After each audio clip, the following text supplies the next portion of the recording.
So beautiful and so true. Thank you. Thank you both. So, once there was a couple who had just moved into their new dream home, and the first morning the wife looked out the window and she said to her husband, "Oh my gosh, come look at this. The little dog next door is running all over his yard, and he is filthy. He's supposed to be white. I saw him earlier. He is so dirty. I can't believe people who have dogs and don't take care of them." So then she said, "I know what I'm going to do. When they're not home, I'll sneak over there and I will put a bottle of good dog shampoo on their front porch." And so about a week later, she and her husband were once again having breakfast and looking out the window. And she said, "Oh, look at that. It worked. It worked. He's just sparkling white." And her husband said, "Sweetheart, I have to tell you something. I washed that window this morning." So sometimes in our human skins, we spend far too much time and energy worrying about the details of other people's lives. Many years ago, some of you will remember this perhaps, I took a class with our licensed unity teacher of the day, Joe Warren, on a powerful little book called Celebrate Yourself. I love the title. Celebrate Yourself by Eric Butterworth. Now, it's a collection of 44 inspirational stories. And so for the first class, Joe asked each of us to pick out 10 of them that we would like to read and study, because we couldn't get through all of them probably in a 10-week period. And the first choice of all the 44 essays was How to Change Others. That was the very first choice. Now, most of you will not be surprised to hear the very first sentence in this chapter. It reads, "The attempt to change other people is the greatest energy waste of all, not because other people can't change, but because change is a growth process from within." Butterworth says it's perfectly natural and loving for us to see needs in others and want to help them out. That's a good thing. However, much as we want to change another, the first step is not to set the person right, but to see the person rightly, one of his most famous quotes.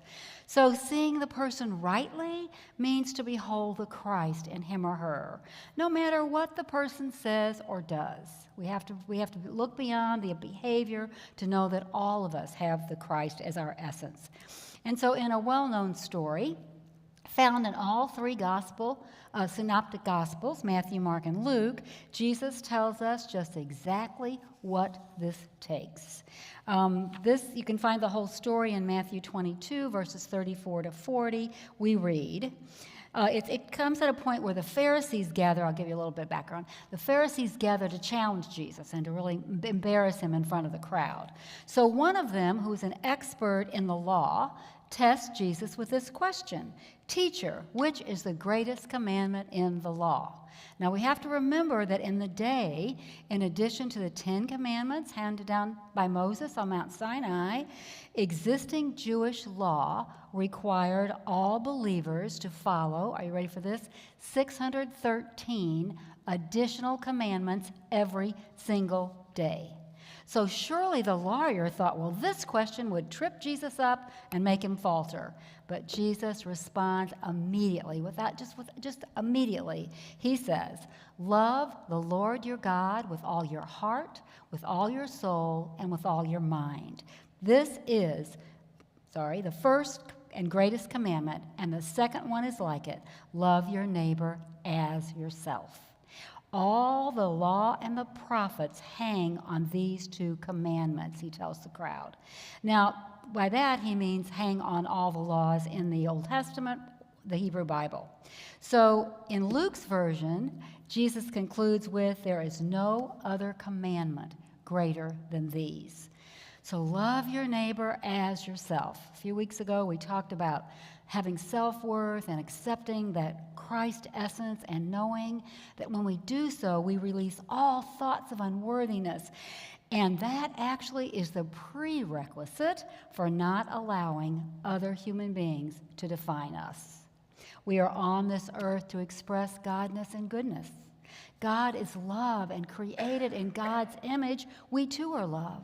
And realizing we are on this earth to be, as our Unity co-founder Charles Fillmore said, all that we can imagine God to be, we accept the worth and goodness of others. Ready for this? Even those who get on our very last nerve, right? So, some of us can relate to this cartoon. I could be a more effective member of this team if the others would just shut up and go away. Remember, our task is to see people how? Rightly. That's exactly right. Butterworth says in order to do this, we must move beyond our own narrow frame of reference. We must get rid of enmity, meaning hostility and animosity. He says if we are troubled over a crisis faced by a loved one, we must first dissolve our own negative thoughts. He shares 4 ways that we can actually lift our own consciousness and send positive energy out to others, even those we perceive to be the most difficult. The first one is to pray about the person. We're all about prayer here, so that makes sense. But when we pray, we see the person whole and free and divinely guided to his or her own good, not what we think is the person's good. Sometimes our prayers are just litanies of, fear, and that doesn't really work very well. Butterworth suggests whispering a quiet namaste to the person that you're worrying about. In the Sanskrit, the word namaste means the Christ in me salutes the Christ in you. And that's a beautiful, beautiful thing that we can do for people. Secondly, we have to really and truly not just give lip service to this, we have to really and truly believe in the divinity of all, yes, all humankind. And one of the most effective ways we can do this is just practice looking for the good in the person who's aggravating us. There has to be good there because God is there. So just really look for those good things. And one of the most effective things we can ever do for other people, this was one of my absolute practices as a teacher, we can name their strengths. Name their strengths to them. Nothing is more powerful than that. And thirdly, and this happens if we really do believe in people, we bless them silently, and sometimes, if you think it's appropriate, we can bless them aloud. To bless means to invoke good upon. That's what it means. So many of you know I just spent a few days in Cancun area officiating my niece's wedding. I know it was really tough work, but somebody had to do it, so I did it. It was a beautiful experience. And I noticed that so many of the servers and workers in the resort, instead of saying goodbye or have a good day when you left them or they left you, they would say, God bless you. God bless you. And that just felt so good. It really did. So to bless is an important thing. Butterworth says a large portion of the good life will open to us like a new horizon of abundant living when we bless others. Now, no judgment in a blessing, is there? You're just blessing people. And the fourth one is a little different. It is act as if the positive change has already happened. This reminds me of a while back, I went to a card store to get a Mother's Day card for my great aunt, who honestly was not that great to me. It's the truth. She just was crabby and always negative and not that great to me. So I searched and I searched and I searched, and every card was sentimental and flowery and thank you for all you've done for me, and none of those quite seemed to fit. So I really was ready to, maybe I just won't send her a card this year. I don't want to be a hypocrite. And I'm walking out the door, and it just occurred to me, you know what? Maybe I could choose a card that talks about the aunts that I wish she were. And that's exactly what I did. I chose the most beautiful card. I just saw her being that way. And honestly, when she received that card, she called me and she said, that's the most beautiful card I've ever received. Thank you. I love you. One card. So you can imagine what we can do for other people when we just adopt that policy. The truth, however, is we cannot control other people. Okay, sorry, don't everybody exit. You probably already knew that.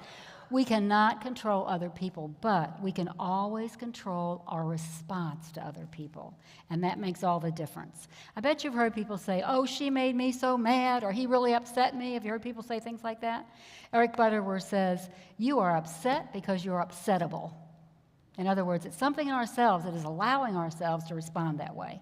So New Thought minister Reverend Martha Creek, one of my favorite ministers, she's amazing, she has a CD entitled Presence and Power, and she advises in that CD, don't rush to judgment.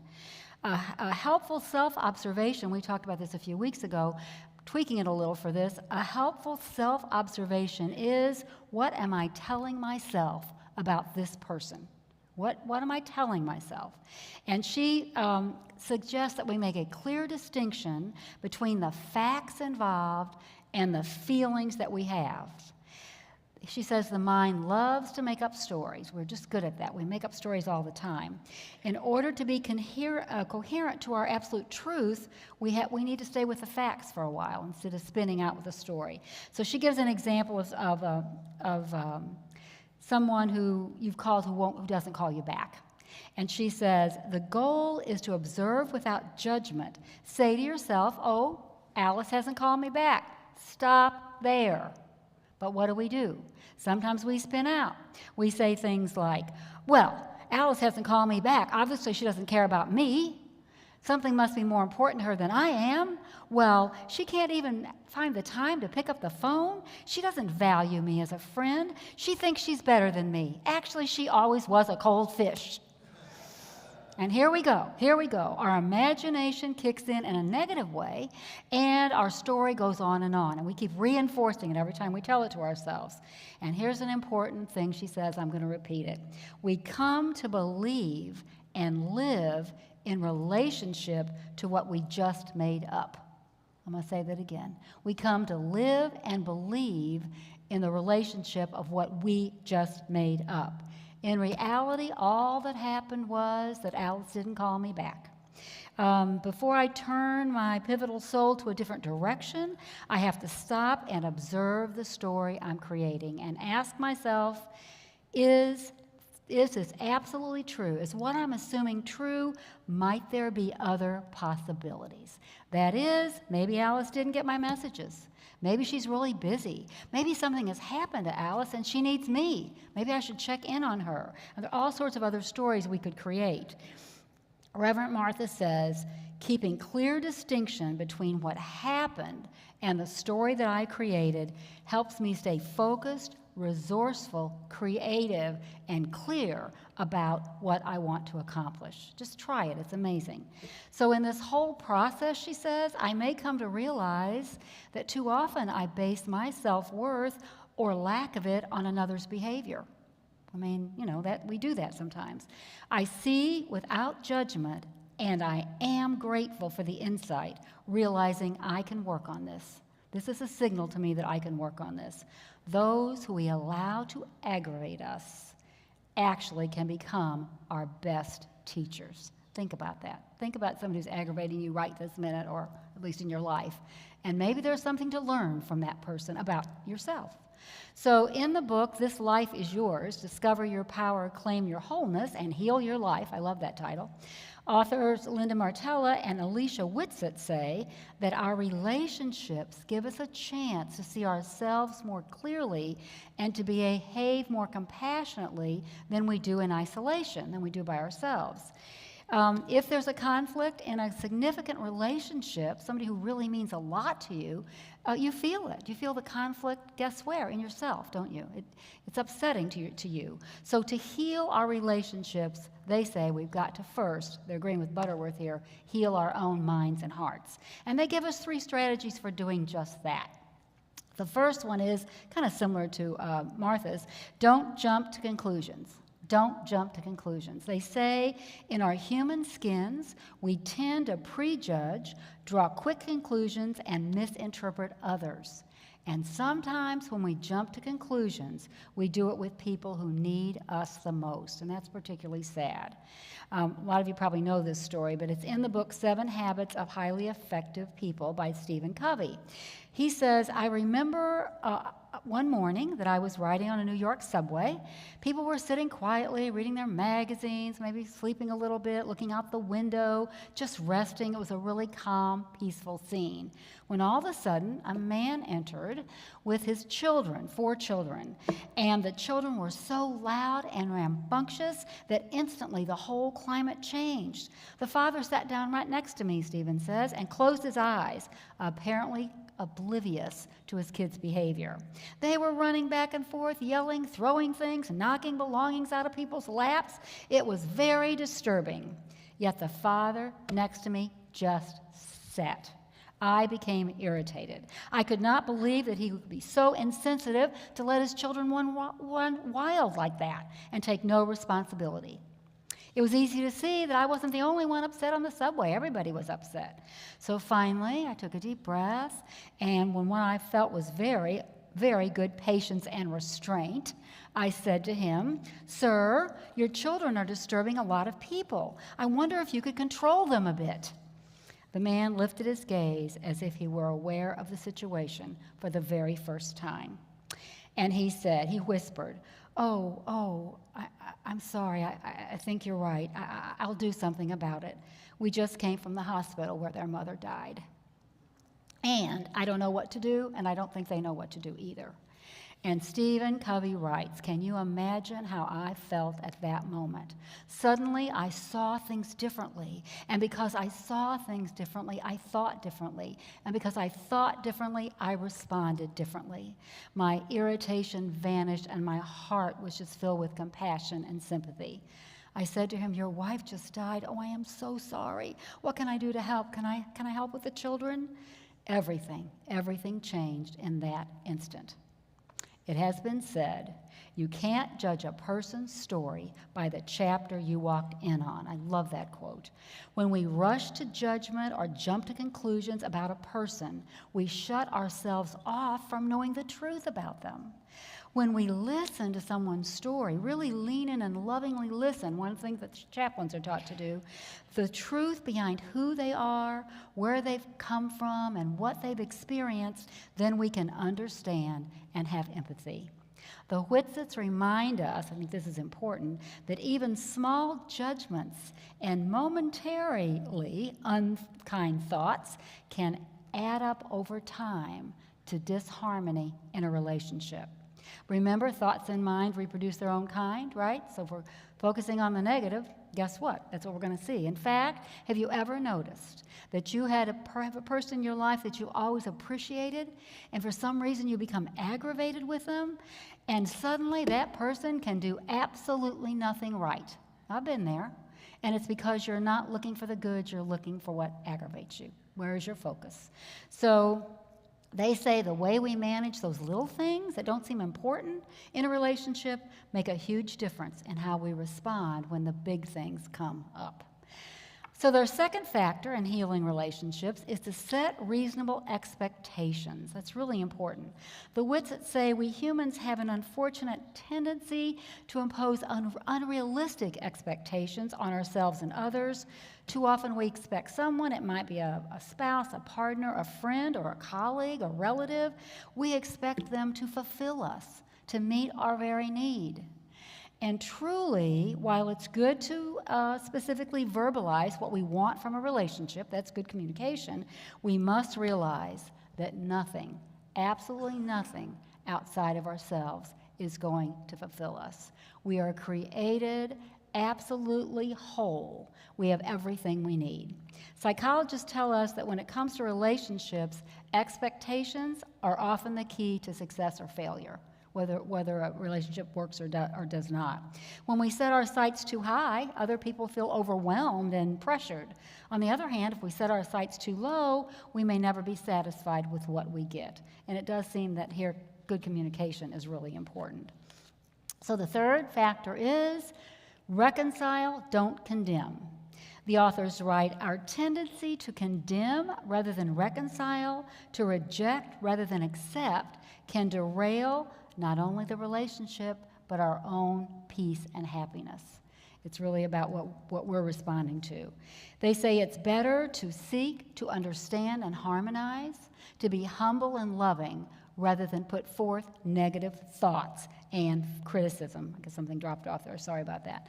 During the Sermon on the Mount, when Jesus said, turn the other cheek, we've all heard that many times, it did not mean to let somebody else cause you pain.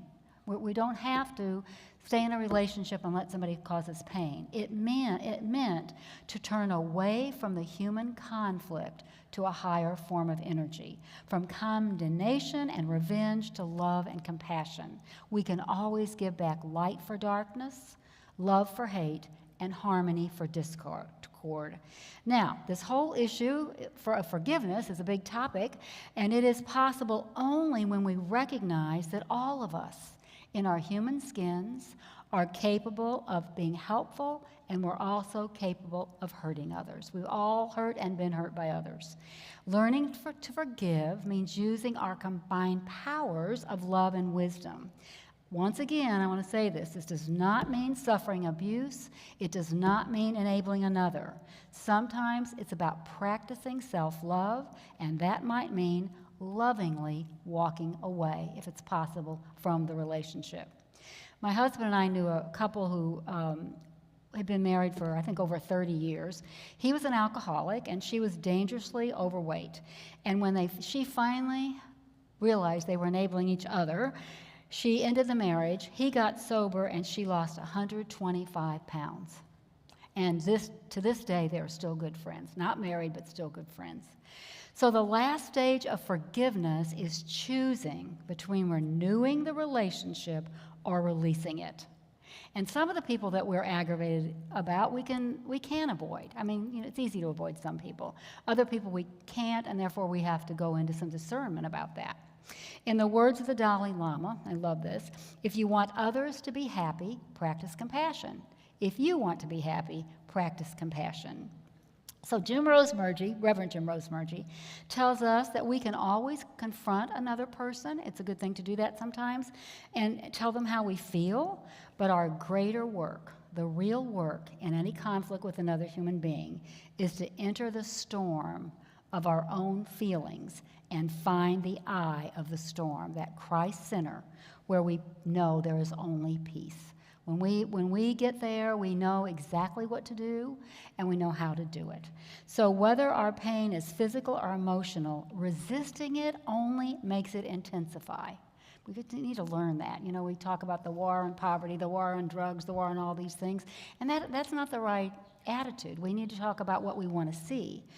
So Reverend Rosemurgy says, I love this quote, we enter the storm of grief so that we can love again. We enter the storm of anger and resentment so that we can forgive and love again. Admittedly, it's harder to appreciate other people if we're in the midst of pain. It really is. We're too consumed with our own pain. However, when we remember that because God is present always, good is present, and we can always find small blessings to celebrate, just like we can always find something good about each person. And I don't know about you, but I can look back on my life, and any of my human conflicts, I grew from them. Can anybody else relate to that? We can't see it at the time, but looking back, we realize it. So we're going to let Eric Butterworth have the last word today. He writes, first, go in to the world of your own consciousness to convert the error thinking in your own mind. Then go out into the world and become a center of love. Enough centers of love around the world will build bridges of communication and peace. Love is the answer. And I believe as each one of us expresses that magnetizing power of love, we will see the Christ in many of those who we considered difficult. And so it is. So let's now come together in prayer, before prayer and meditation, to affirm the great truth about our God that makes all things possible.